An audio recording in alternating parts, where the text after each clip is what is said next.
Good morning guys, welcome to my morning routine. তো আজকের ওয়েদারটা ছিল একটু মেঘলা মেঘলা। তো আমি সবার প্রথমে রান্নাবান্না করে নিয়েছিলাম। আমি দেখলাম যে আমার গাছগুলো একদম শুকিয়ে গেছে, মানে কী যে করি কী বলবো। তখন আমি আবার একটা গাছে জীবিত ছিল শুধু, তো আমি সেই গাছটাকে উঠিয়ে নতুন করে গাছ লাগিয়ে নিয়েছিলাম আমার কিছু জিনিসে। তারপরে আমি আমার ঘরের ছোটো ছোটো কাজগুলো করে নিচ্ছিলাম এবং আমি একটুখানি জিনিসগুলো অর্গানাইজ রাখারও চেষ্টা করছিলাম। আর আমি কী করি বলো তো, আমি চেষ্টা করি যে আমি রান্নার পরে যেসব তেল চিটকার যেগুলো ব্যাপারগুলো হয়, তো সেগুলো আমি সাথে সাথে হাতের সাথে সাথেই করার চেষ্টা করি একটু পরিষ্কার।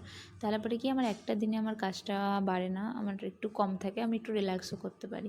যেমন কারণ আমি সানডেটা একটু ছুটি পাই, তো সেই দিনটা যাতে আমার কাছে একটুখানি সময় থাকে নিজেকে দেওয়ার জন্য, ওই জন্য আমি আগে থেকে এই জিনিসগুলো একটু একটু করতে থাকি। তাহলে পরে আমার সেদিনটা একটু কাজ করতে বেঁচে যায়। তো আমি আমার জিনিসগুলোকে একটু মুছে টুছে আবার জায়গায় রাখছিলাম, যেটা আমি প্রতিদিনই করি। রান্না হয়ে যায় তারপরে আমি এটা করে নিই। আর ফ্রিজটা অনেক নোংরা হয়েছিল, একটু ঠিকঠাক করে নেওয়ার। এই কভারটা দেখছো সেটা আমি অ্যামাজন থেকে অর্ডার করেছিলাম, কারণ আমার চেয়ারগুলো এতটাও সুন্দর লাগছিল না দেখতে। আমি একটা নতুন রূপ দিচ্ছিলাম। তো আমি তারপরে অফিসের জন্য রেডি। Bye bye.